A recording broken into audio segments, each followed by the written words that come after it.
Welcome to Beekeeping Today podcast presented by Bee Culture. Beekeeping Today podcast is your source for beekeeping news, information, and entertainment. I'm Jeff Ott. And I'm Kim Flatham. Hey, Jeff and Kim. Today's sponsor is Global Patties. They're a family-operated business that manufactures protein supplement patties for honeybees. It's a good time to think about honeybee nutrition. Feeding your hives protein supplement patties will ensure that they produce strong and healthy colonies by increasing brood production and overall honey flow. Now is a great time to consider what type of patty is right for your area and your honeybees. Global offers a variety of standard patties as well as custom patties to meet your needs. No matter where you are, Global is ready to serve you out of their manufacturing plants in Airdrie, Alberta, and in Butte, Montana, or from distribution depots across the continent. Visit them today at www.globalpatties.com. Thanks, Sherry, and thank you, Global Patties. You know, each week we get to talk about how much we appreciate our sponsor support, and we know you'd rather we get right to talking about beekeeping. However, our great sponsors are critical to help making all of this happen. From the transcripts, the hosting fees, the software, the hardware, the microphones, the subscriptions, the recorders, they enable each episode. So with that, thanks to Bee Culture Magazine for continuing their presenting sponsorship of this podcast. Bee Culture has been the magazine for American beekeeping since 1873. Subscribe to Bee Culture today. Hey everybody, thanks for joining us. We're really happy you're here. Before we get started, just a quick reminder to subscribe or follow Beekeeping Today podcast and give us a 5-star rating. It really does help. Also, we are now adding complete transcripts of each episode on the website after the show notes. Check them out. You can also leave questions and comments online under each show. You can leave a comment, ask a question, reply to a question, ours or our listeners. Click on Leave a Comment at the top of the episode's show notes to join the discussion. Have you listened to an episode and thought, that person sounds really interesting, and I'd like to know more about them? Well, now you can. Each episode links to a guest profile. Each profile has a guest photo, bio, contact information, including Instagram and Twitter details if they have them. Check it out. And finally, share the podcast with your beekeeping friends, email them links, or mention it at your next beekeeper meeting. Hey everybody, thanks for joining us. It's the middle of January, and while many places in the U.S. are experiencing something of a January thaw, that's not true for everyone. And in fact, that is especially not true for today's guest. To him, getting his bees through the Yukon winters is a major effort. Today, we welcome Etienne Tardif from Canada's Yukon Territory, north of 60 degrees latitude. The Yukon has a subarctic climate, short, cool summers, and long, cold, dark winters. A colony in a wooden Langstroth hive simply will not survive in that environment without the proper preparation. Etienne has explored all options for wintering honeybees and has made it his mission to learn how to best get his bees through the Yukon winters.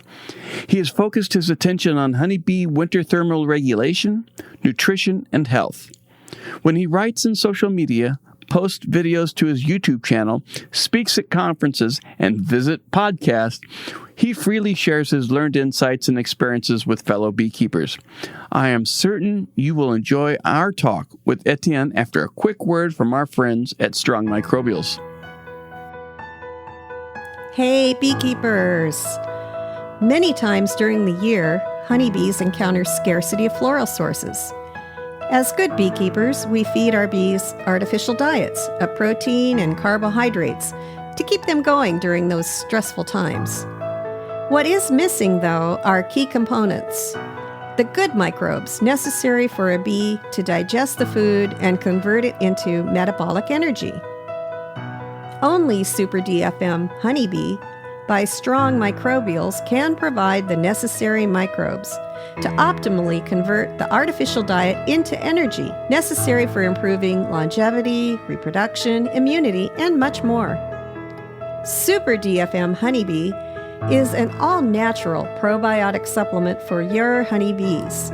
Find it at strongmicrobials.com or at fine bee supply stores everywhere. And while you're at the Strong Microbial site, make sure you click on and subscribe to The Hive, the regular newsletter full of interesting beekeeping facts and product updates. Hey everybody, welcome back to the show.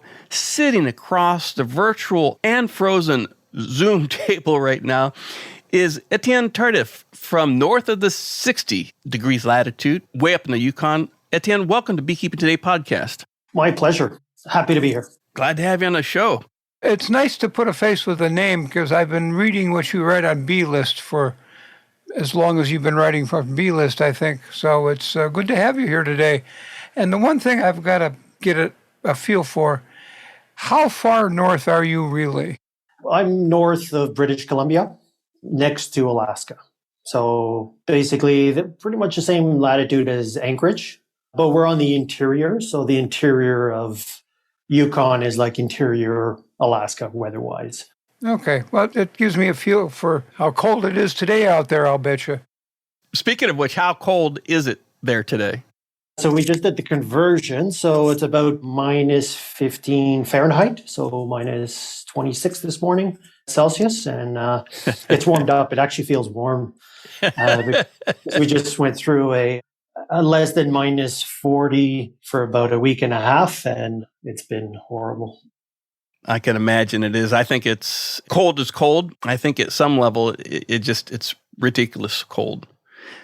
And that's why we asked you to the show today. Before we get down to the topic of winter bees, tell us who you are and your experience with bees, maybe your beginning story, if you will.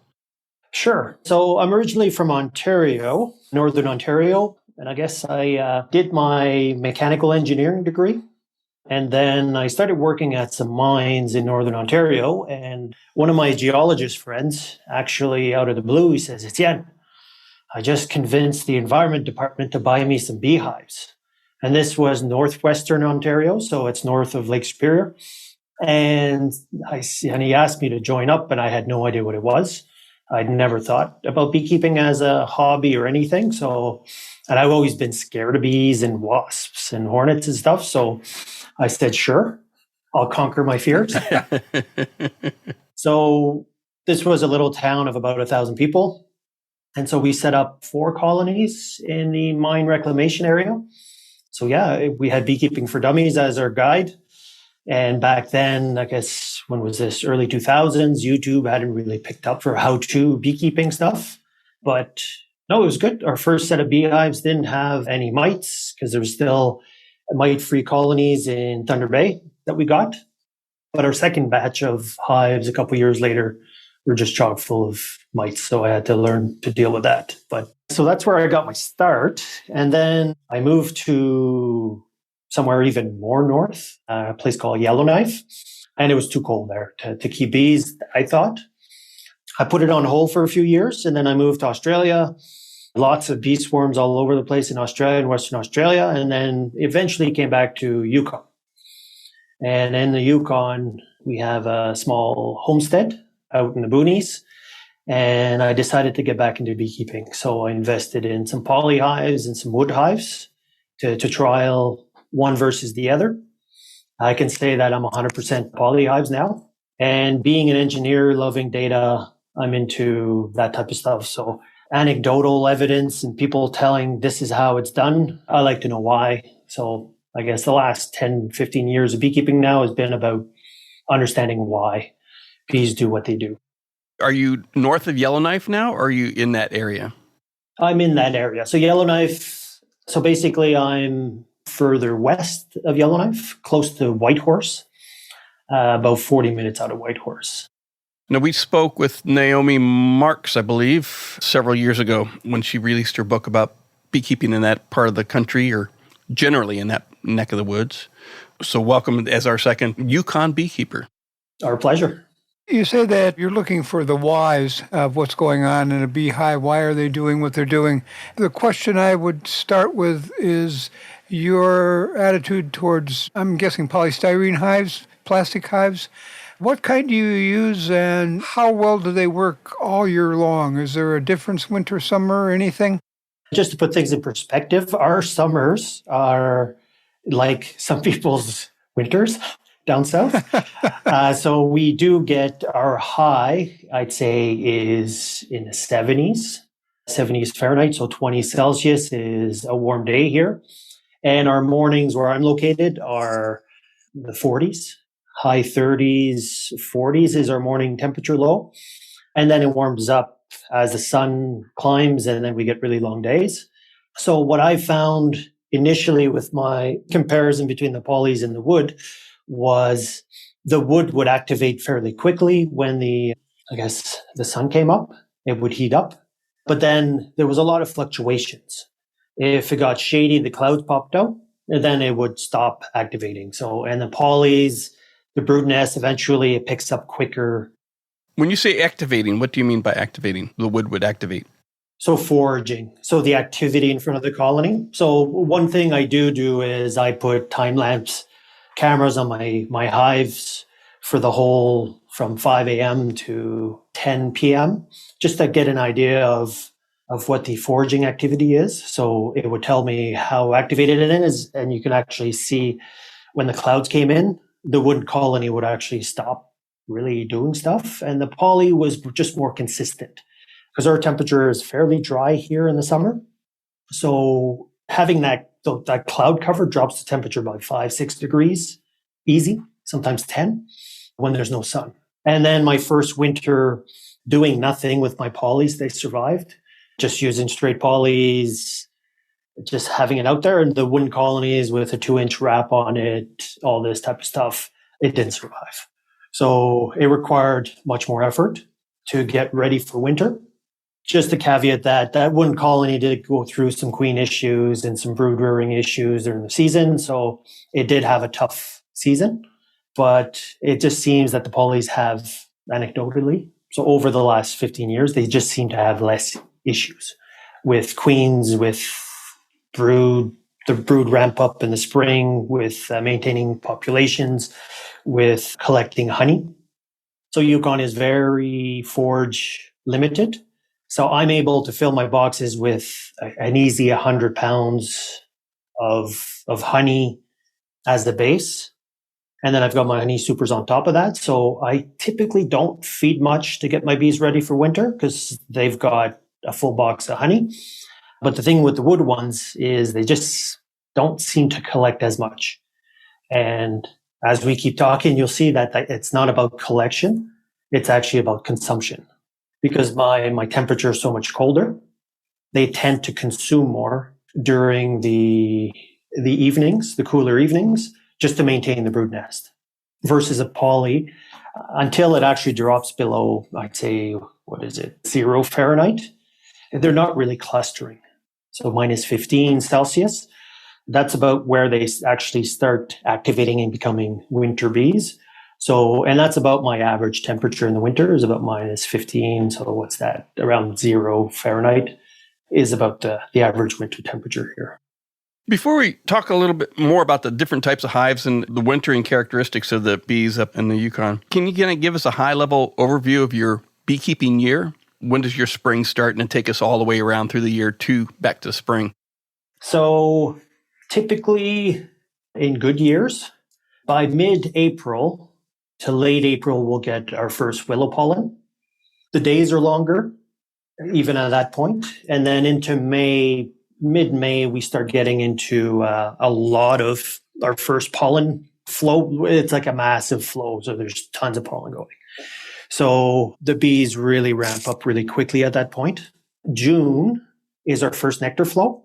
Prior to me using a lot of hive sensors and weight scales and optimizing my winter setup, I didn't even know we had a nectar flow in June because my ramp up, they'd be ramped up for July. So for example, Naomi's father and a lot of the old time beekeepers up here, they said we only have one nectar flow and it was mid-July to mid-August. And that's what I was aiming for in my hive techniques.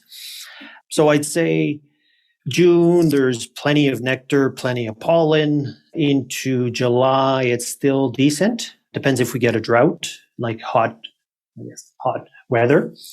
But we don't get much rain. So we get about 6 inches of rain here from April to September. Very, very dry. So it does affect the flowers. The main nectar flow in July is mostly the really tiny goldenrod and fireweed. Okay, some places do have sweet clover. Places with sweet clover actually get a really decent nectar flow. My location is almost 100% native flowers. So if I get the right mix of heat and moisture, I'll get maybe 50 pounds to 100 pounds per hive. And then we get our first frost, typically early August. And then it kills off a bunch of flowers. And then all the plants actually start having all this rust on it, these rust spores that the bees start collecting. And the reason I bring this up is I'll talk about pollen patties a bit later, but I've modified my management approach. But then it gets warmer again, but there's not much flowers out there. So later in August, it gets warmer? Or? Yeah, later mid-August to early September, it'll get warmer. And then basically by the end of September, early October, winter starts. And then it goes all the way to August to May. So literally, and the winter here, luckily, is very stable. So we do get a bit more fluctuation because of whatever, climate change or different things. We seem to get a few spikes during the winter, but it's a pretty steady minus 10. So what is it? Like 5 Fahrenheit to minus 10 Fahrenheit, which is perfect wintering temperatures for the bees because they can just stay bundled up in the warm setup that I do. And they consume maybe a double will consume maybe 50 pounds, 40 to 50 pounds in that period. And a single that I do might do 30 pounds. And a 5-frame nook that I winter outside will do maybe 10 pounds. So because it's a nice stable temperature and the warm setup and the lack of heat loss in my setups, the bees are able to just, I guess, chill from October to April and not really get stressed out. So temperatures in there are in the 60s to 70s Fahrenheit. The average temperature in the boxes. People say, oh, the bees, they'll consume more if they're warm. Not really, because the temperature just below that cluster is around that key. I'll jump to Celsius again. So 4 degrees, which is just over maybe 37 Fahrenheit. So, and it's that perfect indoor weathering temperatures. So wintering temperatures. So basically, the bees are actually in that prime temperature, even though the temperature outside might be minus 40 Fahrenheit Celsius. The temperature just below that cluster, because of the warm setup and the no top entrance and the heat just being conserved in there, the bees are able to maintain a nice, comfortable temperature. Let's take this opportunity for a quick break, and then we'll come back and talk a little bit more about how you set up your colonies for the winter. Hi, we're starting the winter holiday celebrations. Nothing is better for a stocking stuffer, hostess gift, or party favor than honey, homemade hand cream, candles, or lip balm. If you want to learn how to craft these or other products of the hives, such as beeswax, you can visit betterbee.com for tips, tricks, and products made by love, by you and your honeybees. So from all of us at Better Bee, we wish you wonderful winter holidays and terrific celebrations. Well, Etienne, you just hit on something that at the moment, or maybe for the last 20 years, depending on how much attention you've been paying, the subject of an upper entrance. Very early on, beekeepers always said you needed an upper entrance so that there was ventilation, so the warm, moist air could rise and escape from the hive and not collect on the bottom of the inner cover and drip down on the cluster. But tell us how that works with your plastic hive and why you don't need an upper entrance. So the key to no top entrance is actually to manage moisture. Moisture is related to honey consumption. Honey consumption is related to heat loss or how the cold exposure of that cluster. So what I'm doing in my setup is I'm putting lots of top insulation. So I use a deep box and I fill it with styrofoam. And what that does is it pretty much eliminates all the heat loss from the top of the colony. My side walls are poly or colonies stuck together with a bit of extra insulation. and that just prevents heat loss from the sides. I do have an area in the bottom of my colonies on the front south wall where I have a bit less insulation, okay? Because warm, moist air is only a problem if the moisture condenses out on top of the bees, okay? So I've got ultra insulation on top, so there's no heat loss. So basically there's no condensation on top of the bees. So what that does, it drives the warm air downwards as it cools. And it means the condensation will happen lower in the colony, so below the cluster. On my front wall, I have about, let's say, a half less insulation in a 6-inch section. So what that does is that's where the condensation will happen. And then it just flows through my screen bottom board. And I have an open screen bottom board on all my colonies. And that's to drain any of that excess moisture, because the pound of honey consumed, I think, is about a quarter to a half cup of moisture that the bees need to manage. But the thing that people need to understand too is the bees need a minimum amount of moisture to be healthy during winter. Okay, my colonies are in the 60 to 75% RH at 75 Fahrenheit for most of the winter. The reason I don't like RH, relative humidity, is because it's temperature related. Okay, so a 5 degrees Celsius or say 40 degree Fahrenheit at a 60% RH is different than 20 degrees or 70 degrees Fahrenheit at 60 RH. So you might need to get a calculator on your computer just to see the difference, but you'll see that the moisture content is different and the behavior of that air is different too.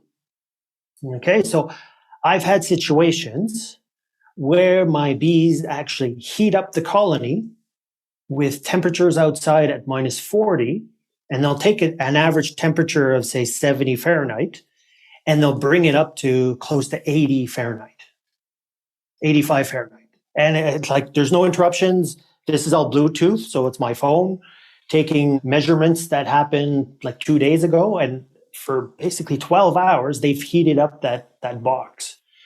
But what happens is, because I have multiple sensors in my boxes, I can see where the temperature crossover points are. And a crossover point is where the dew point temperature of that air crosses over the surface temperature, and that's where condensation would happen. But the thing is that condensation is 70 degrees. That's warm water. So the bees can actually consume that water. It's not chilling water. It's actually, hey, I'm thirsty. So it's I think dual purpose, because air at minus 40 is ultra dry. There's literally zero water in that air. So it means that 100% of the moisture that they need is generated via their metabolism. The more unstable that environment is inside the box, the harder it is for them to manage that moisture in a controlled fashion. Okay? So in a wooden box, and what I recommend to folks down south is you don't need to go off like as insulated as me because the temperature is not as bad. So one measure, so we use growing degree days for plants and stuff and foraging periods for the bees. There's a measure called heating degree days. Okay, it's the opposite of growing degree days.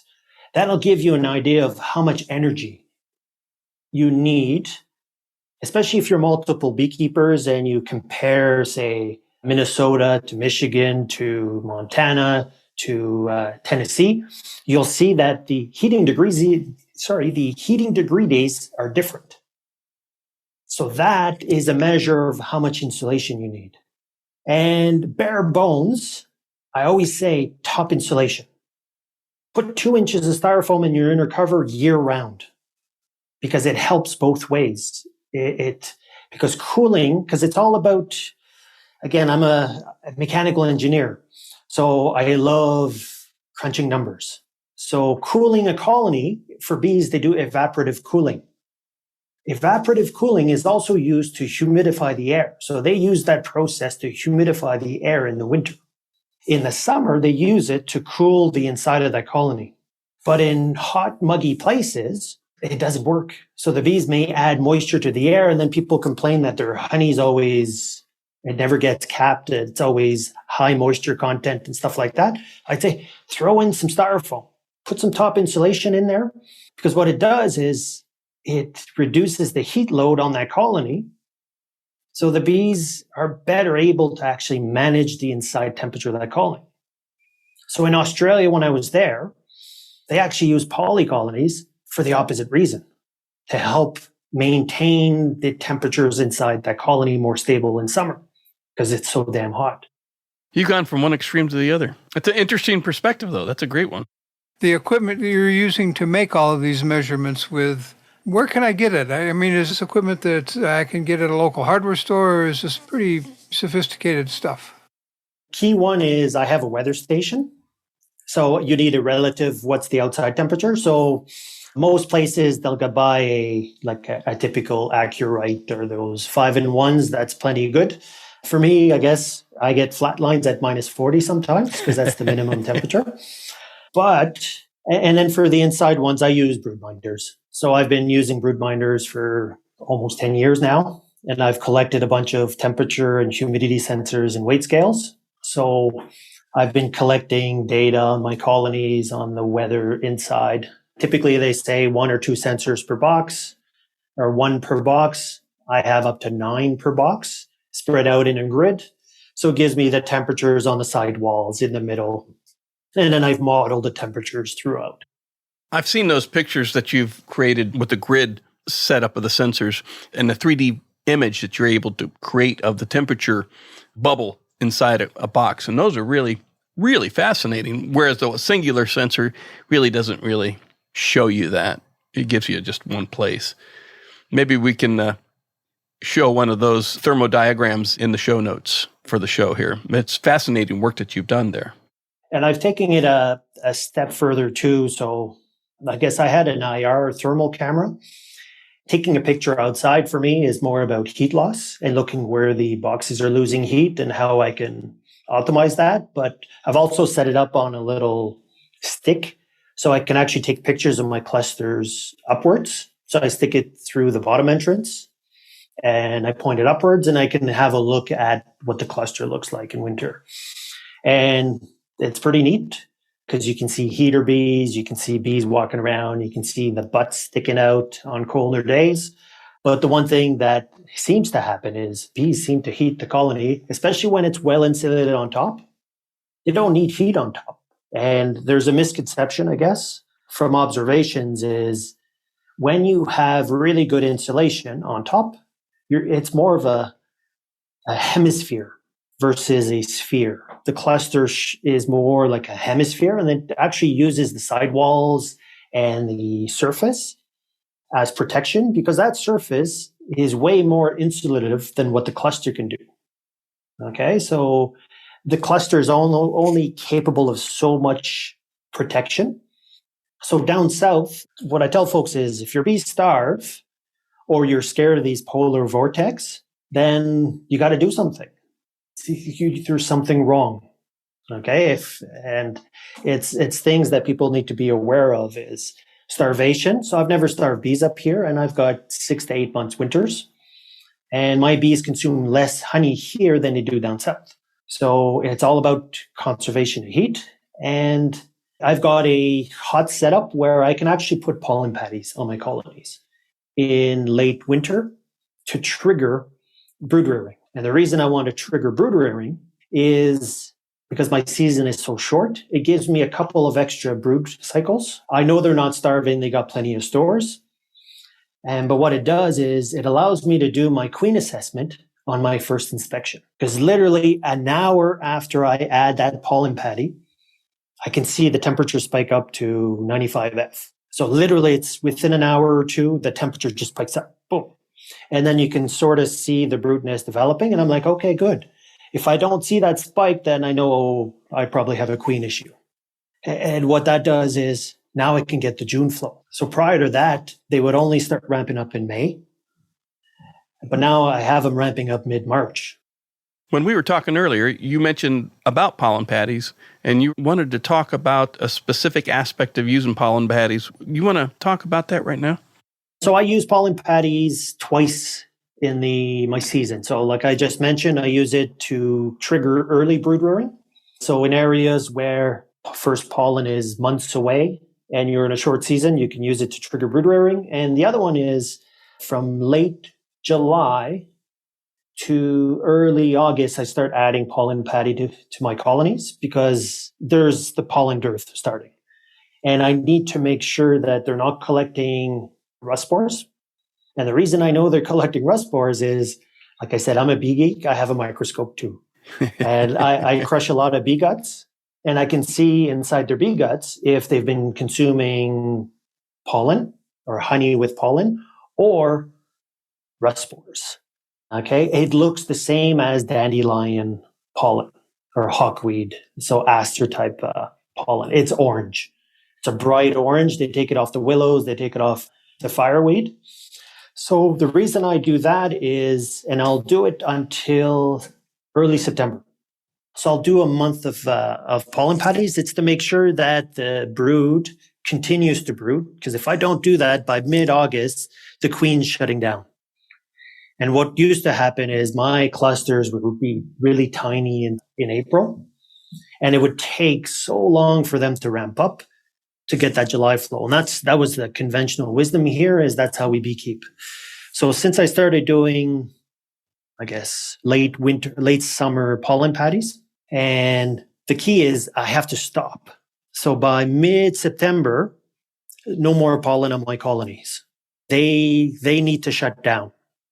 Okay, because as long as you keep adding pollen patties or a pollen type source, those nurse bees are nurse bees. A nurse bee will age and she'll not be a winter bee. So you have to stop feeding pollen patties. Okay, about a month before your winter, or at some point, like I'm saying, my bees are 300 days old sometimes. So 250 days old. With all this pollen patty stuff, I can make in about 190 days. So folks down south, don't worry about it. If you don't feed pollen patties all the way to November, you're fine. They'll be okay because your spring is going to come way sooner. So the key is give your bees a break, because if bees become nurse bees, they will not be winter bees. And that 1 month before winter guarantees that last generation of brood becomes winter bees. The rust that you mentioned, I'm familiar with rust on plants and things. Besides not being nutritious, is it harmful if bees consume it? I've had discussions with Randy Oliver on this because he's, I guess, looking at his website. That's where I first discovered it. And then we interacted. There's a couple of papers that have looked at nutritional content.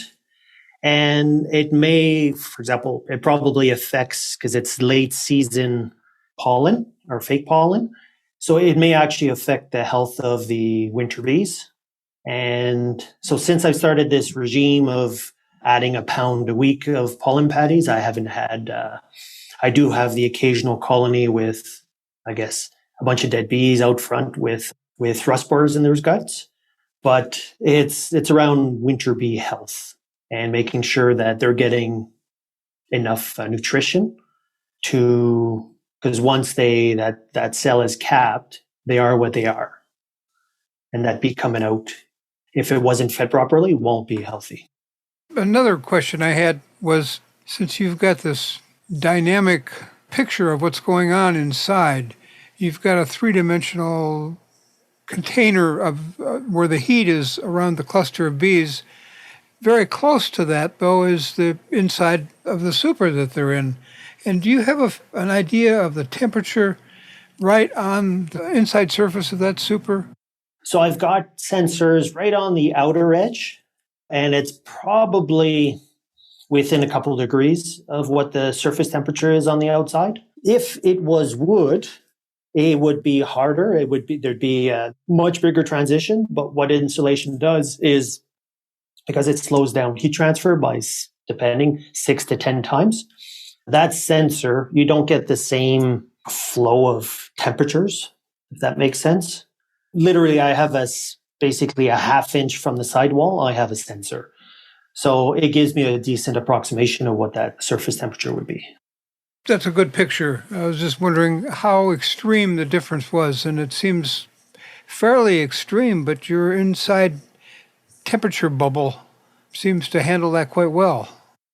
The thing with insulation, it enhances thermal lag, thermal buffering, because as the warm air rises, as it starts cooling and dropping, any surfaces, any honey gets a chance to reabsorb that heat. So there's a lot of heat exchange and heat recovery going on in a single entrance colony that wouldn't really happen in a double entrance or in a quilted, ultra vented top. Is you don't get that recycling of heat. Do you get much condensation on the walls? If the walls are actually that cool when it's cold, the wintering that I'm accustomed to is that I make sure that I don't have an upper entrance, but I do see, I don't have insulated hives as insulated as yours, but I do see condensation on the walls on the bottom box, especially the front half of the bottom box. Do you see that at all? I do get some condensation. The thing with poly colonies is that plastic doesn't absorb any moisture. So a lot of my colonies actually have 9 frames, and I've got pine board inserts on the sidewalls. And what it does is it helps with absorbing some of the excess moisture and prevents that any free water flow. And if I scratch it up, then the bees can actually propolize it properly. And that's the thing, condensation will happen. And my goal is not to eliminate condensation, it's just to make it happen out of harm's way. It's a new bumper sticker, condensation happens. This is a really fascinating conversation, especially in January when this episode will air. You do a lot more for beekeeping too, and let's just a couple minutes on what is your role at Western Apicultural Society. A few years back, Dr. Bromenshank reached out to me to be the Yukon director for WAS, the Western Apicultural Society. And I said yes. I guess he had read my post on BL, and he said I'm scientific enough for him. So then I joined, and so WAS is a nonprofit that's focused on small to medium-sized hobby, maybe small sideliner type beekeepers, focused on education. I'd say over the COVID years, we've been running what we call mini conferences. That's where we bring 1 or 2 speakers, either scientifics, actual beekeepers, different topics. We try to follow themes and try to make the speakers actually work together, not work together, but have topics that relate. And I'd say about a year ago, so Dr. Bromenshank had been there 2 years and his term was up and he was looking for a replacement. I'd said, I'll be VP, vice president. And I guess the person who was going to do president dropped out at the last minute and I was held. So I said yes. And so over the last year, I've been president of WAS, and our goal it's to grow membership, but also try to revamp our vision, our purpose, look for volunteers. And that's the challenge with organizations like that. It's always a few people do a lot of the brunt of the work. And in my professional work now, I'm getting really busy. So I'm having to delegate or find other people to do what I did this year, putting on the mini conferences. So, and I guess the other one is, it looks like next year, probably late September, we're trying to not match any big conferences. We're going to have an in-person conference in Calgary, Alberta. Ron Mikshaw's the organizer, and we're going to support him and help him out. So more detail of that will be coming out soon. Be a nice place to be in August. Just to mention this year on the WAS webpage, you have those mini conferences. Although you didn't say it, I'm guessing they're virtual, and because they're on your webpage, I can click and listen? So they're all on our YouTube channel. So if you do Western Apicultural Society, literally because I was just too busy trying to maintain a members-only page, I said enough already. I did an executive decision and I posted them all on YouTube. I said, it's free knowledge. Everybody should know that's our purpose, is nonprofit. Let's share the knowledge. So there's some really good talks there. So if you check our YouTube page and if you've got ideas for other speakers. So this year, Dr. Dewey Karen, and Melanie Kirby are going to be likely the key people in setting up the mini conferences. We'll probably do 6 to 8. And so if you have ideas for topics, don't hesitate to email us. Always looking for topics or good speakers. So any help is much appreciated. Jeff, we'll have all of that on the show notes, right? You bet. We'll have Etienne's contact information and show notes in the show notes, along within your website and any other information you want to provide for us. So, Etienne, it's been wonderful finally having you on the show, and I'd like to have you back because there's a wealth of information we haven't even talked about, let alone just barely scratched the surface on. So, thank you for joining us this afternoon. It was my pleasure. Same here. I enjoyed listening to you, and there's some things about wintering that I've been kind of experimenting about, wondering about, and not having time to get to. You make it sound easy. I'm sure that it's not, but it's certainly easier than what I've been doing, and I can see next winter I'm going to be doing things a little bit differently. Thanks, Etienne, for joining us today, and look forward to having you back at a future date. Sounds good. And just one last thing. So the whole thing about insulation, it's do or do not. There is no half do. And we can talk about that next time. Is a lot of folks use insulation and then they put extreme ventilation on it. So it defeats the purpose. So now you have a closed space that is still consuming a lot of honey, generating a lot of moisture that they need to manage. So it's that whole balancing thing. So and you don't need to insulate in all the places. I'd say just top insulation is key. Okay, good advice. And yes, we'll catch up with that when we get you back here. Thank you for being here today. Thank you, Etienne. Sounds good. I guess neither of us will complain about being cold from here on out. Well, I don't know. You and I were talking earlier, and we were wondering about the snow we've had here in Ohio and right at the end of December. But we didn't have much snow on that storm that knocked the socks off in Buffalo, but we had minus 35 wind chill. That's enough for me. I'd just as soon come, stay for a day, and then go away. I couldn't imagine 9 months of that. There's a lot to beekeeping in the Yukon, and Naomi introduced us to it. And one of the things I keep thinking about is not only the weather extremes and short days, long nights, and swapping them around, but also the black flies. I mean, there's so much to consider. My hat's off to beekeepers of the Yukon area. It's a hard beekeeping existence up there. I think it's just a hard place to live. Yeah, absolutely. So it was good that he could come and visit with us today because wintering, a lot of the commercial people are turning towards indoor wintering. Therein lies some ventilation issues and temperature issues and atmospheric issues, circulation. So Langstroth would have a hard time understanding what's going on in a beehive today, I think. He had it figured out for his day, but it's changed a whole lot in the last even 5 years. Yeah, I agree with you. In addition, I think he'd be widely accepting of it too, because he was kind of a scientific mind. So I think he would approach it and say, that makes a lot of sense, guys. Yep. Let's increase those board widths to 2 inches. Yeah, okay. Well, that about wraps it up for this episode. Before we go, I want to encourage our listeners to rate us 5 stars on Apple Podcasts, wherever you download and stream the show. Your vote helps other beekeepers find us quicker. Even better, write a review and let other beekeepers looking for a new podcast know what you like. You can get there directly from our website by clicking on reviews along the top of any web page. As always, we thank Bee Culture, the magazine for American beekeeping, for their continued support of Beekeeping Today podcast. We want to thank our regular episode sponsor, Global Patties. Check them out at globalpatties.com. Thanks to Strong Microbials for their support of this podcast. Check out their probiotic line at strongmicrobials.com. We want to thank Better Bee for their longtime support. Check out all their great beekeeping supplies at betterbee.com. Thanks to Northern Bee Books for their support of Bee Books Old New with Kim Flodham. Check out all of their books at northernbeebooks.co.uk. And finally, and most importantly, we want to thank you, the Beekeeping Today podcast listener, for joining us on the show. Feel free to leave us comments and questions at Leave a Comment section under each episode on the website. We'd love to hear from you. Thanks a lot, everybody.